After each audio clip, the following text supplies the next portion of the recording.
خود بخود بھی بعض دفعہ دھماکے ہو جاتے ہیں زمین میں, لیکن وہ بھی ایک انرجی ہوتی ہے, کچھ نہ کچھ ہو رہا ہوتا ہے, تو وہ ہونے کے بھی کوئی لاجک ہوتی ہے. بات یہی ہے کہ یہ کائنات کا نقطہ آغاز یہ کسی نے کیا ہے, یہ خود بخود نہیں ہوا, ناممکن ہے یہ, اس سے بڑا جھوٹ دنیا میں کوئی نہیں ہے. تو قرآن تو اگلی بات کر رہا ہے کہ تم بار بار قبروں کو جھانک کے, مردوں کو پھاڑ پھاڑ کے دیکھتے ہو کہ یہ تو سارے ختم ہو گئے, دوبارہ کیسے زندہ ہوں گے. اللہ کہیں گے ذرا ماضی کی طرف جاؤ, تمہیں اس کائنات میں ایک ذرہ بھی نظر نہیں آئے گا. اس نے اپنی قدرت سے ساتوں آسمان بنا دیے, سورج, چاند, ستارے, کہکشائیں, وہ اتنا بڑا نظام, اور وہ پورے انسان اور جانور اور سمندر کی مچھلیاں, اور اتنی لاکھوں قسم کی مچھلیاں ہیں, اتنی لاکھوں قسم کے سمندر کی مخلوق ہیں, اڑنے والے پرندے. اولم یروا الی الطیر فوقہم صافات ویقبضن, قرآن کہتا ہے ان پرندوں کی طرف نہیں دیکھتے, کیسے اسٹائل میں اڑتے ہیں, صف پھیلاتے ہوئے بھی اور صفوں کو پر پھیلاتے ہوئے بھی اور پر بند کر کے بھی, اور کیسی قطاریں بنا بنا کے چلتے ہیں. یہ ایک چیز بھی اللہ کی قسم آٹومیٹیکلی اتفاق سے وجود میں نہیں آئی ہے. آج انسان نے جہاز ایجاد کیا, کیسے اڑتا ہے وہ پتہ ہے آپ کو؟ جہاز کتنی ٹینشن ہے اس کو ابھی بھی اڑنے میں. پہلے وہ رن وے پہ جائے گا, دوڑے گا, تکڑ تکڑ تکڑ تکڑ, ہوا کو کراس کرے گا نا, پھر ہوا کی طاقت سے ایسے کر کے اڑے گا. پھر ایسا نہیں بیچ میں جا کے پر بند کر لے, بند کیا اور سب مارکیٹ سے کیا ہوں گے, شارٹ. وہ ایک دفعہ ایک جہاز تباہ ہوا, میں نے ایک اس میں بڑے مشہور آدمی تھے, وہ بھی تھے, پاکستان میں تو ہوتا رہتے ہیں جہاز واز تباہ ہونا, کوئی الحمدللہ کوئی اتنی بڑی بات نہیں ہے. تو میں نے ان سے پوچھا یار وہ فلاں جگہ کے محتمم ہیں وہ کہاں ہیں آج کل؟ انہوں نے کہا ہیں نہیں, تھے. میں نے کہا کیوں تھے؟ کہہ رہے ہیں ابھی ابھی جہاز تباہ ہونے کی اطلاع آئی ہے, اس میں وہ بھی تھے. تو جو ہیں تھے اب وہ اس جہاز میں کیا ہو گئے ہیں, تھے ہو گئے. 2 منٹ لگتے ہیں پاکستان میں, جہاز میں بیٹھو. میں تو جب سے جہاز کے واقع, ہمارے ایک دوست ہیں ایبٹ آباد میں, ان کو وہ ایرو فوبیا کہتے ہیں اس کو, جہاز کا ایک فوبیا ہوتا ہے, ہائٹ سے نہیں, جہاز سے ڈر لگتا ہے, ہوا سے ڈر لگتا ہے. تو خیر ان کو بڑا ڈر لگتا ہے نا, حالانکہ ہیں بڑے صحت مند. تو وہ کیا ہوا کہ وہ ان کا سفر تھا, ان کو لوگوں نے تیار کیا نا, بھائی بیٹھ جا جہاز میں, کچھ نہیں ہوتا, آنکھ بند کر کے بیٹھ جانا. انہوں نے بڑی ہمت, اپنا واقعہ خود سنا رہے تھے, بہت بڑے تاجر ہیں, کہتے ہیں میں بیٹھ گیا. اب میں نے ارادہ کیا چلو ٹکٹ کرا لی یار, آنکھ بند کر کے بس ایک دفعہ ڈر نکالو. جس دن میں نے ارادہ کیا نا, اسی دن جنید جمشید کا جہاز کریش ہو گیا, جس میں جنید جمشید کی شہید ہونے کی اطلاع. کہہ رہے میں نے کہا بھائی اس کے بعد سے اب تک وہ جہاز میں نہیں بیٹھے. تو اب نفسیاتی ڈاکٹر کے پاس اس کا علاج تھوڑی ہے.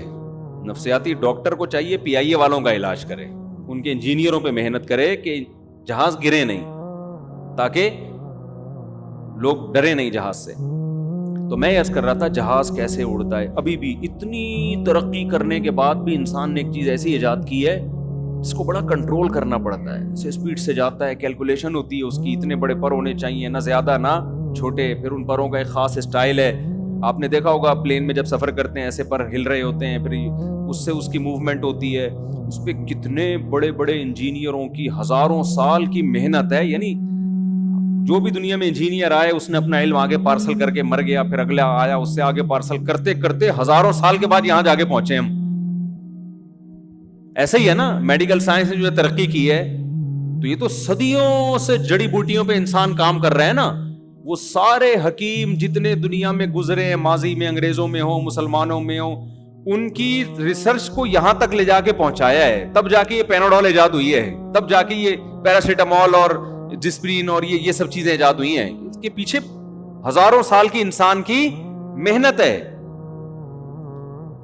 تو ایک ڈسپرین, ایک جہاز خود نہیں بن سکتا. اور پرندوں کو دیکھو کیسے نارمل پرندہ ایسا نہیں کرتا, پہلے تکڑ تکڑ تکڑ تکڑ رن وے پہ بھاگ رہا ہے بھائی. پرندہ جہاں بیٹھا ہوگا, جب اڑنا ہوگا بڑے آرام سے اڑ جائے. جدھر کو موو کرنا ہے, ایک اللہ نے اس کا پائلٹ اسی کے دماغ کو بنا دیا. جہاز بھی خود ہے, جہاز کا پائلٹ بھی خود ہے, جہاز کا انجینئر بھی خود ہے, اور جہاز کے پہیے بھی خود ہی کھولتا ہے. جب نیچے اترنے لگتا ہے اپنے پنجے کھول لیتا ہے, ٹھیک ہے نا, اوپر جاتا ہے اپنے پنجے سمیٹ لیتا ہے.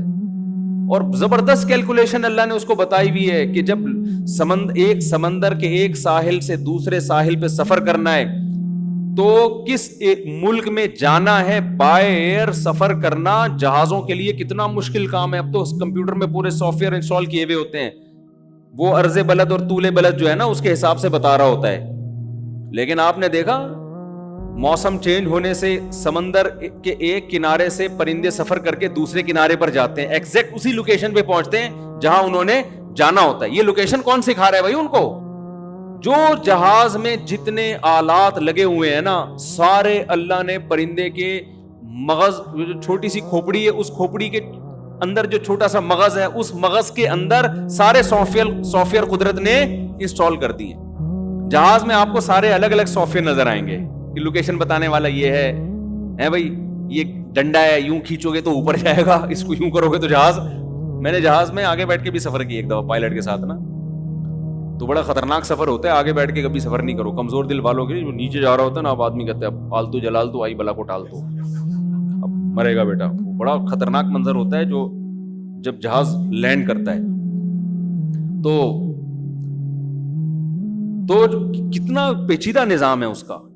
لیکن پرندہ ایک ایسا جہاز ہے جب وہ اڑتا ہے تو یار وہ جو کرو ٹریگنومیٹری کی جو ایکویشنز ہیں جس کی وجہ سے اس نے لمبے لمبے سفر کرنے ہیں وہ سافٹ ویئر بھی اسی دماغ کے اندر انسٹال ہوئے ہیں اور الگ سے نظر بھی نہیں آ رہے کہ ایک مشین یہ والی ہے. وہی مغز ہے، نکال کے ڈبل روٹی کے ساتھ کھا جاؤ آپ اس کو. ہمیں تو کچھ نظر نہیں آ رہا. کیا نظام ہے یار خدا کا، کیا نظام ہے. اسی کو کہ بھائی جب ٹرن کرنا ہے تو جہاز کو جب مڑنا ہوتا ہے اتنی مشینیں اندر لگی ہوئی ہیں، اتنے سارے سسٹم لگے ہوئے ہیں. ایک دفعہ PIA کے پائلٹ نے ہمیں بتایا کہ ہم پشاور جا رہے تھے تو پہیے ہی نہیں کھلے ہمارے. میں نے ان سے پوچھا کبھی کوئی عظیم واقعہ ہوا آپ کی زندگی میں؟ انہوں نے 15-20 سال پرانا واقعہ بتایا کہ PIA کا جہاز جا رہا تھا پشاور. PIA والے ناراض نہ ہو جائیں، وہ پھر کہتے ہیں آپ ایسی باتیں کیوں کر رہے ہیں، وہ پہیے ہی نہیں کھلے. تو خیر وہ انہوں نے کھول دیے مینول نا، پانا وانا لے کے کسی طریقے سے کھول دیے، جہاز بچ گیا.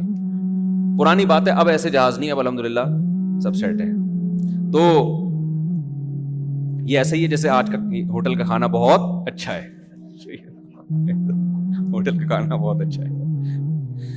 لیکن PIA میں ہم پھر بھی ترجیح میں دیتا ہوں اس لیے کہ گھریلو ماحول ملتا ہے PIA میں، تکلف والا ماحول نہیں ہے. PIA میں بڑی گپ شپ لگاتا ہوا جاتا ہے، اپنا ہی ہے نا، تو بڑا مزہ آتا ہے PIA میں. واش روم بالکل ایسا ہی جیسے گھریلو اپنا کسی مسجد کے بیت الخلاء میں گئے ایسا اچھا سا لک آ رہا ہوتا ہے، بالکل سادہ سا، کوئی ٹینشن نہیں ہوتی. تو میں یہ عرض کر رہا تھا کہ دیکھو پرندے کی چھوٹی سی کھوپڑی میں کیلکولیشن بھی ہے کہ ایک ساحل سے نارتھ پول سے ساؤتھ پول چلے جاتے ہیں. سمجھ رہے ہیں؟ نارتھ سے کہاں چلے جاتے ہیں جو ہم اب تک نہیں گئے. ناروے کا ویزا ملنا کتنا مشکل ہے، انسان بہت سے نہیں گئے ابھی تک. پرندہ وہ زمین جب ادھر کو گھومنا شروع کرتی ہے نا، ادھر برف آنا شروع ہو گئی ہے اس ساؤتھ پول کی طرف، تو پرندے موو کرنا شروع کرتے ہیں نارتھ پول کی طرف. کتنا لمبا راستہ ہے. پرندوں کو بتایا کس نے بھائی نارتھ کو ٹن مارو وہاں موسم کیا ہوگا، صحیح ہو.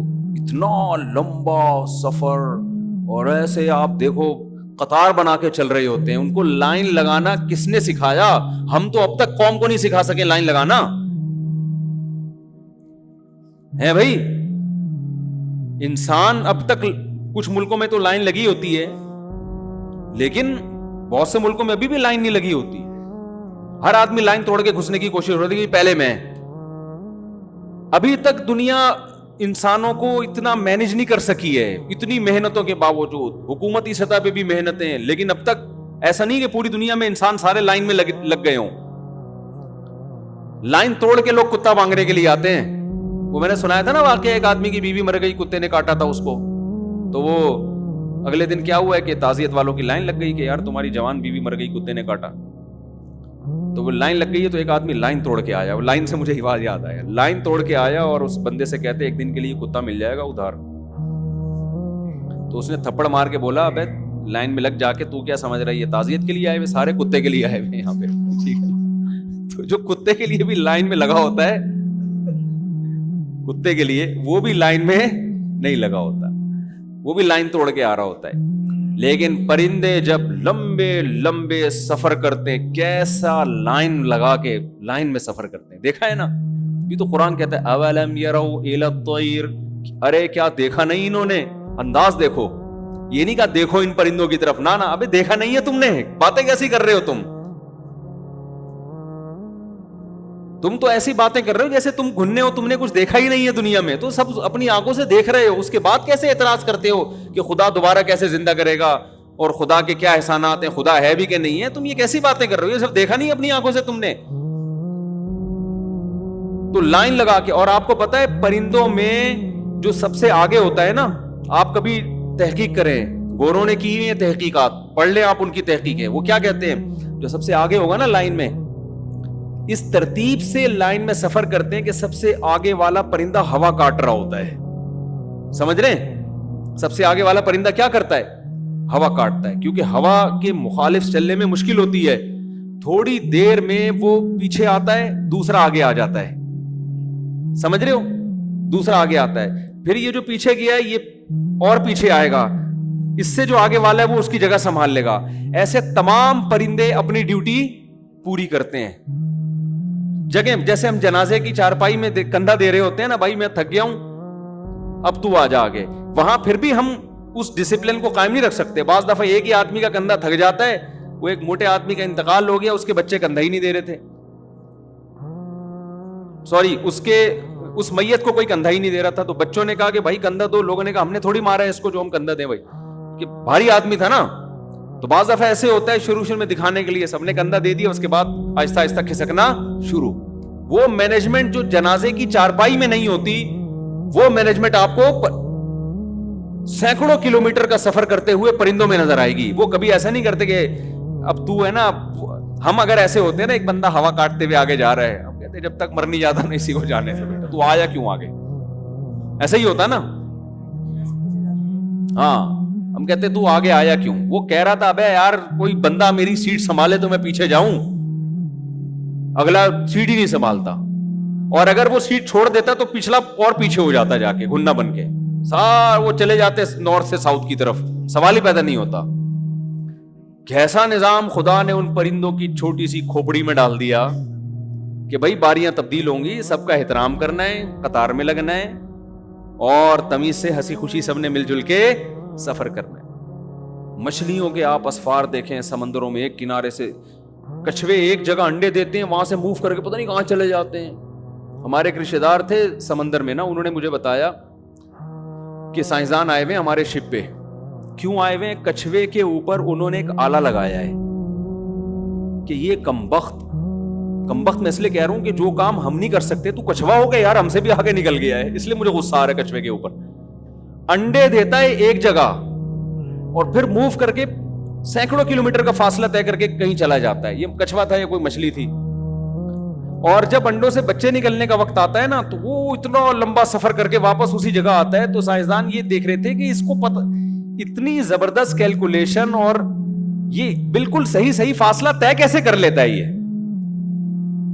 تو پتہ یہ چلا کہ جی ان کا مواصلاتی رابطہ ہے آپس میں, بچے جب نکلتے ہیں تو کچھ آپس میں ان کا کوئی کنیکشن ہے. تو کیا کنیکشن ہے اس کو ٹریس کرنے کے لیے آئے تھے. کیسا خدا نے نظام بنایا یار, سینکڑوں کلومیٹر کا فاصلہ طے ہو جاتا ہے, وہیں سے ان کے آپس کے مواصلاتی رابطے بھی ہوتے ہیں. تو یہ ہے احسن کل شیء خلقہ ثم ہدی, جس نے ہر چیز کو بہترین انداز سے بنایا اور اسے اس کی فطرت کے راستے پہ چلا دیا. تو اس لیے اللہ تو اگلے اسٹیپ کی بات کرتا ہے. اللہ کہتے ہیں یہ جو کہتے ہیں نا کہ بنانے والا کوئی نہیں ہے, تو بالکل پاگل قسم کے لوگ ہیں. اگر تم یہ ایمان لے آئے نا کہ اللہ نے بنایا ہے, تو اس خوش فہمی میں نہ رہنا کہ تمہیں جہنم سے نجات مل جائے گی. یہ کچھ بھی نہیں, کوئی بڑی بات نہیں ہے. تمہیں اگلی بات پہ ایمان لانا پڑے گا کہ جس نے پہلی مرتبہ بنایا اس کے لیے دوبارہ بنانا بھی کوئی مشکل نہیں ہے, اور وہ بنائے گا دوبارہ. اصل تو یہ پھٹا ہے ہمارا, کیونکہ آپ نے اگر مان بھی لیا کہ اللہ نے اس کائنات کو بنایا ہے, اور دوبارہ زندگی کے آپ اگر قائل نہیں ہیں, تو اس ماننے کا کوئی فائدہ نہیں ہے. کرو گے کیا آپ بولو گے مر کے مٹی ہو کے ختم ہو گیا. تو خدا کی مان کے چلو یا نہ مان کے چلو, دونوں کا انجام کیا ہو جائے گا, سیم. انجام دونوں کا جب سیم ہے تو عبادت کر لی ٹھیک ہے, نہیں کری تو بھی ٹھیک ہے, ماں کے قدموں میں جنت تلاش کر لی ٹھیک ہے, نہیں تلاش کی تو بھی ٹھیک ہے, کیونکہ جنت ہے تو کچھ بھی نہیں. ایک ڈائلاگ ہے کہ ایک اماں کے قدموں میں جنت تلاش کر رہا ہوں, لیکن جس کو جنت پہ یقین ہے نا وہ اماں کے قدموں میں سچی مچی کی جنت تلاش کرے گا. سمجھتے ہو کہ نہیں سمجھتے؟ وہ ابا کے پیشانی میں سچی مچی کی جنت تلاش کرے گا, وہ برداشت کرے گا ابا کی. تو قرآن اگلے اسٹیپ کو بیان کرتا ہے کہ موت کے بعد دوبارہ زندگی.